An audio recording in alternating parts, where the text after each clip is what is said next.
Notice anything strange about these clips? This disappearing cigar in Goodfellas, or this vanishing cigarette pack in Stand By Me? What about this cigarette in The Departed? When you're facing a loaded gun. Or this one in The Shining? I'm in the tree.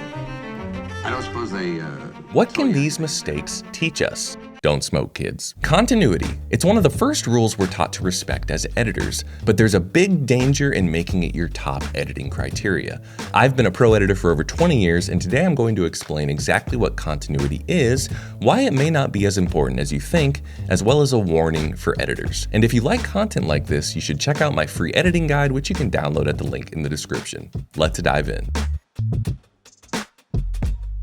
Before we get into why continuity may not be sacred, let's first break down exactly what it means. Continuity editing is about making sure your shots connect in a way that feels natural. It's keeping track of props, character movements, eye lines, and even lighting so your audience doesn't become distracted. At its core, continuity is about making sure your edits are invisible. Because when there's a continuity error, there's a chance your viewer could be pulled out of the story, or so the rulebook says. It might sound straightforward, but continuity is actually one of the hardest things to achieve in film. Why? Because there are so many details to keep track of in a scene. Did the actor pick up the cup with their right hand or their left hand? Was the level of water consistent in the cup from take to take?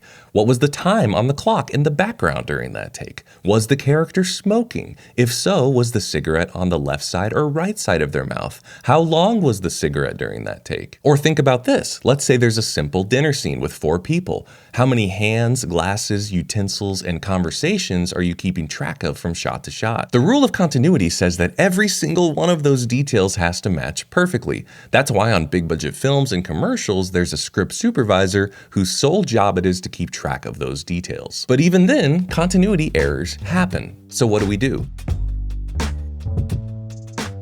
Well, at the beginning of this video, I showed clips from some of the greatest movies of all time, edited by some of the greatest editors of all time. Take yourself back to when you first saw the movie Goodfellas. When that scene came up, did you think to yourself, the cigar disappeared, I've had it, I can't watch anymore?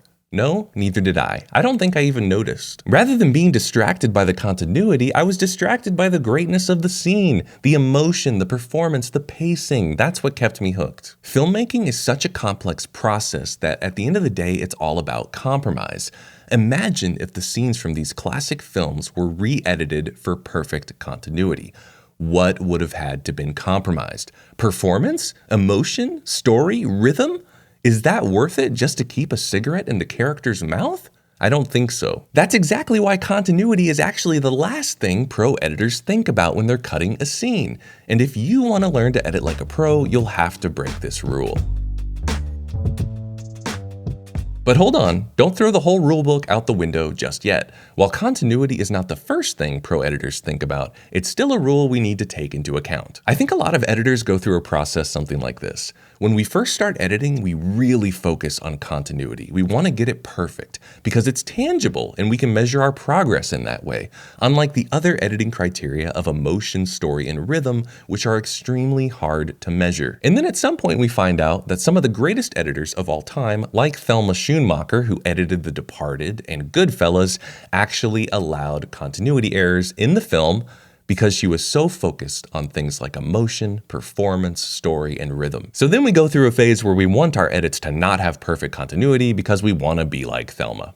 I hate to burst your bubble, but you're not. So my warning to you is this. Even though you have to be willing to break continuity to edit like a pro, that doesn't mean you still shouldn't try to get it right. Think of it this way. It's not about throwing continuity out the window. It's just about focusing so much on emotion, story, and rhythm that continuity takes a back seat.